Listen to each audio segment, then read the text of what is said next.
Good evening, visitors. Welcome to the Australian War Memorial's last post ceremony. My name is Michael Kelly, and joining us this evening from the Royal Australian Air Force is Corporal Madeline Brosnan. We warmly welcome the family of Private John Sidney Hayden, whose story will be told shortly. We welcome the veterans who have served, those that are still serving, and those that support them. We acknowledge the members of RSL and Services Clubs Association, RSL Victoria, and RSL Queensland, who are watching the broadcast of this ceremony across Australia. During the ceremony, wreaths will be laid at the base of the pool of reflection by family, visitors, and students on behalf of St Peter's Lutheran College, Indooroopilly, Queensland. Could I ask you to please stand and join in singing the national anthem?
Students, you can be seated.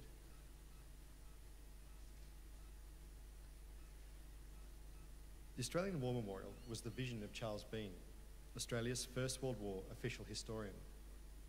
Bean landed with the Australian troops on Gallipoli and stayed with them at the front through to the end of the war. The idea of this national memorial and museum came to him at Pozières, France, in the depths of the bloody fighting of 1916.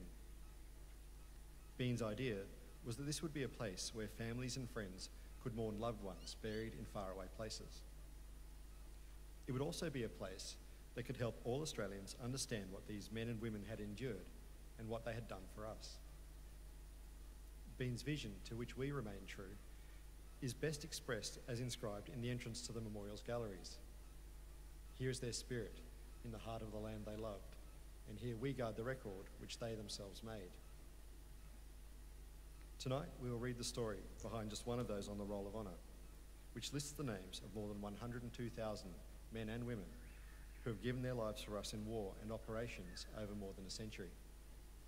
But first, we present a lament, Flowers of the Forest. Wreaths of floral tributes will now be laid at the base of the pool of reflection.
Today we remember and pay tribute to Private John Sidney Hayden. John Hayden was born in 1892 in Bendigo, Victoria, to Sidney and Joanna Hayden. In the first half of 1894, a daughter, Lily, was also born to the couple. The family's joy was short-lived, as in August, Sidney died suddenly at age 36, and in April 1895, Lily died, leaving Joanna to bring up her son. Hayden attended Marist Brothers School in Bendigo. While at school, he was a member of the 1st Battalion Junior Cadets, made up of students from around the region. After leaving school, Hayden went to work in Melbourne as a fireman for Victoria Railways. While in Melbourne, he met Georgina Bentley, a widow with 2 children. The two began a relationship and were married in 1913. The family moved into a house in East Brunswick. The family increased on the 28th of April 1915 with the birth of a son, Benedict. Hayden's mother, Joanna, a midwife, was present to assist her grandson into the world.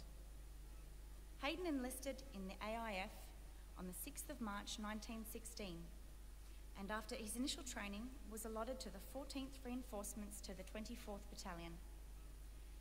He embarked from Melbourne on the 1st of August with other reinforcements on the transport ship Miltiades, bound for England.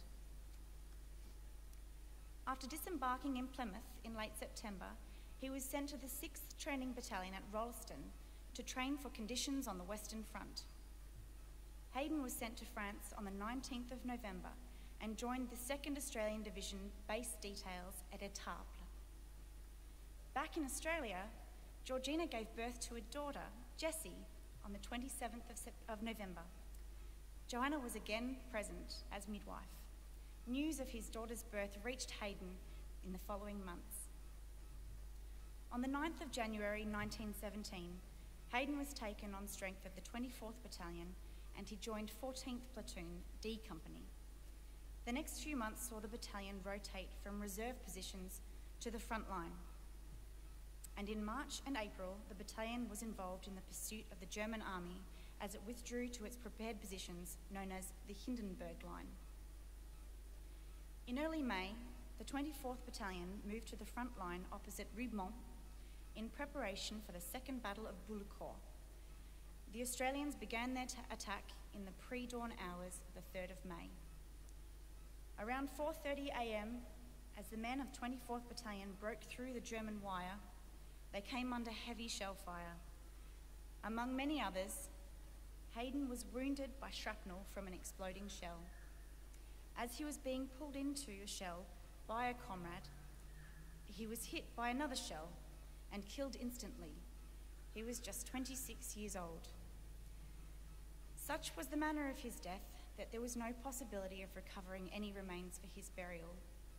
Today, Hayden is commemorated in the Australian National Memorial at Villa-Bretonneux, and his name is listed on the Roll of Honour to my right, among almost 62,000 Australians who died while serving in the First World War. His photograph is displayed today beside the pool of reflection. This is but one of many stories of service and sacrifice told here at the Australian War Memorial. We now remember Private John Sidney Hayden, who gave his life for us, for our freedoms, and in the hope of a better world.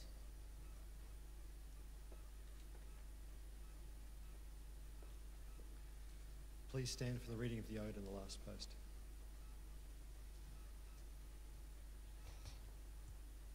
They shall grow not old, as we that are left grow old. Age shall not weary them, nor the years condemn. At the going down of the sun, and in the morning, we will remember them. We will remember them.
we forget. Lest we forget.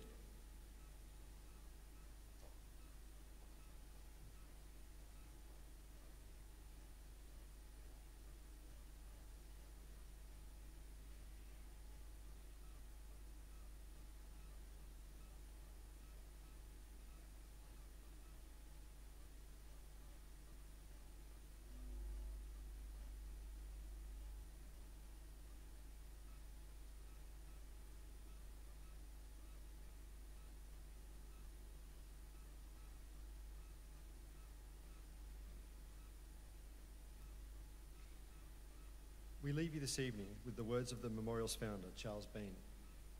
Many a man lying out there at Pozier or in the low scrub at Gallipoli, with his poor tired senses barely working through the fever of his brain, has thought in his last moments, well, it's over. But in Australia, they'll be proud of this. Ladies and gentlemen, boys and girls, thank you very much for attending the memorial's last post-closing ceremony. We wish you a good evening. Thank you.